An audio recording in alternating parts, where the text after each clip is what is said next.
les gars, on se retrouve pour la main de la semaine. Vous allez voir, c'est une des mains que ça fait longtemps que j'ai pas vu une main aussi mal jouée par un de mes élèves. Pourtant, il est pas mauvais, il a des bons win rates, mais donc il me décrit une main contre un fish sticky, donc collant, en open, il colle. Fish collant qui va défendre sa big blind, ça va être une range qui est assez large. On va lui enlever les 3 bêtes as roi de dame plus, de valet, et on va lui faire coller toutes les mains suit pré-flop.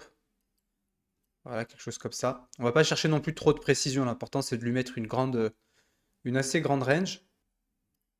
De voir qu'on fait top pair.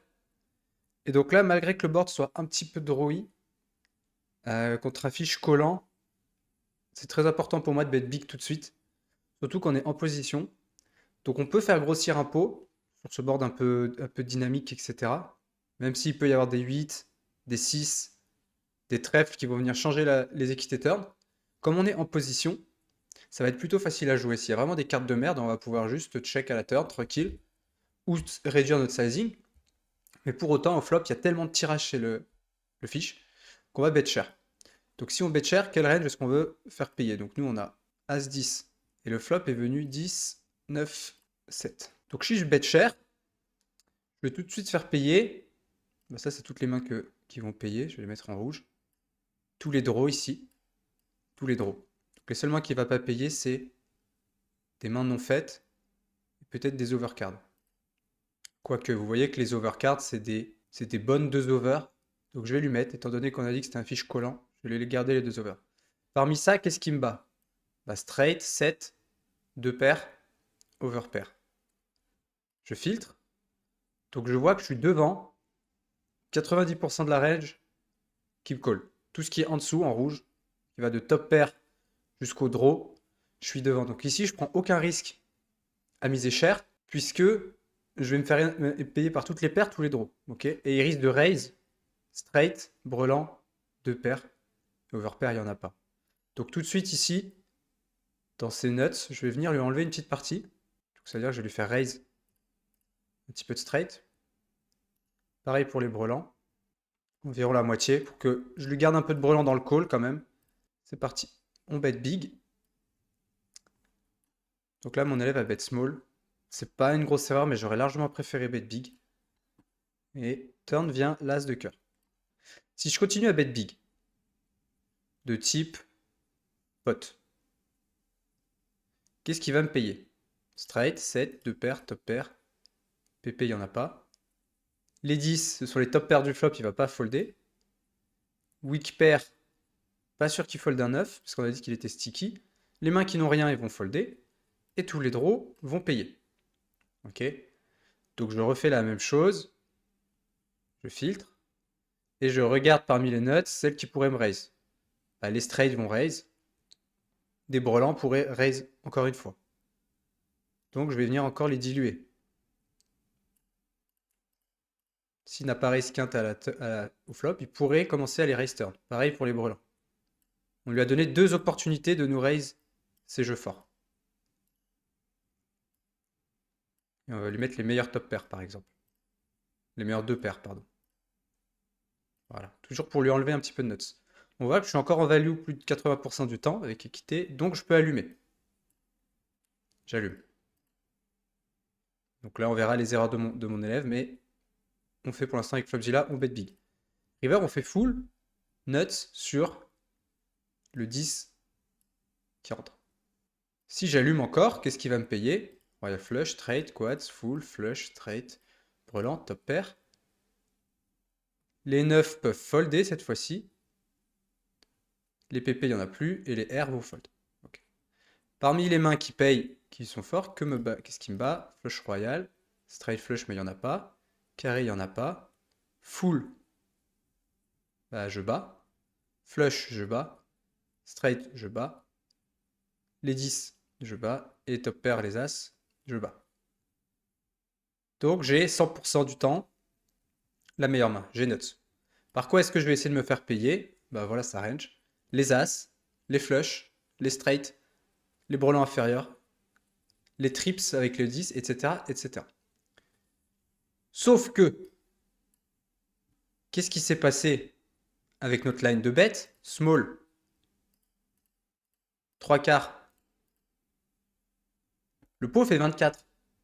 Et moi, river, je vise une range qui me paye all-in. C'est tout ce qu'on a sélectionné ici. Full, flush, straight, trips, top pair.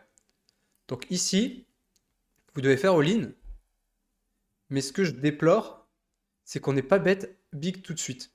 Je vais vous refaire le même truc en bettant cher.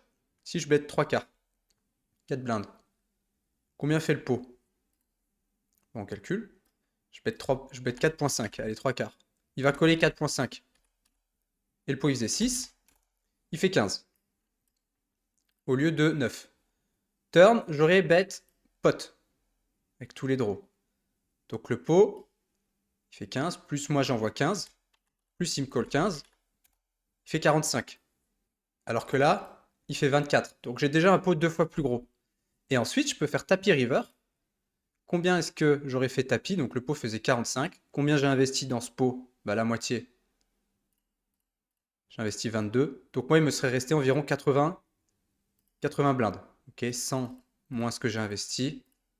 Il me serait resté 77 dans le pot qui fait 45, on a dit.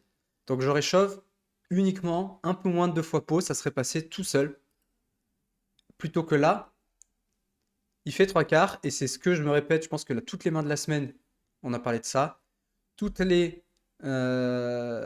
réels que j'ai fait, tous les shorts que j'ai fait sur les miss value, c'est parce que en fait, vous partez d'un 1 tiers flop qui n'est pas une très grosse erreur sur ce board, un peu de bruit. Mais si vous rattrapez pattern par des big size, donc ici on va plutôt aller chercher le 180%, 180% qui nous permet de faire le même sizing turn et river pour faire all-in. 180 equal 180, vous avez un all-in. Donc le sizing dit géométrique. Et même si vous ne jouez pas vraiment géométrique, en tout cas turn, il faut que vous allumiez. Vous voyez que là, en euros, il fait 98 centimes, il faut envoyer presque 2 euros là pour shove turn. Et donc l'erreur de faire un tiers 3 quarts fait que river, vous missiez de la value. Et ça, je pense, c'est un des plus gros leaks. En tout cas, c'est celui que je vois tout le temps chez mes élèves. C'est que vos values, ne vous les mettez pas assez cher. Qu'est-ce qui se passe s'il a flush ici? Bah, il risque de call. S'il a un 10, il va call.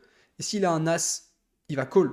Parce qu'il y a des foules, il y a des trucs possibles. Donc on risque de se faire coller 18 blindes contre une grosse partie. Vous voyez toutes ces flushs hauteur 5, hauteur 4, hauteur 9, hauteur valet, hauteur dame. Tout ce qui n'est pas nuts chez lui, les 10, les as, risque de coller 18. Alors que si on avait mieux géré de sizing, on aurait pu mettre un all-in river. Bon là, il colle un 9. C'est pas exactement le genre de main qu'on voulait qu'il paye, puisque nous, enfin qu'on targetait, puisque quand on a nuts, bah, il faut shove pour jouer contre ces 10. Ça fera plus d'argent de viser les 10, les flushs et les as que viser un 9. Il faut pas se dire, oui, mais si j'avais shove, il aurait fold as 9. Là, vous êtes résultat oriented. C'est plutôt se dire, quand j'ai nuts full, je construis mon pot contre un fiche collant pour shove à la river.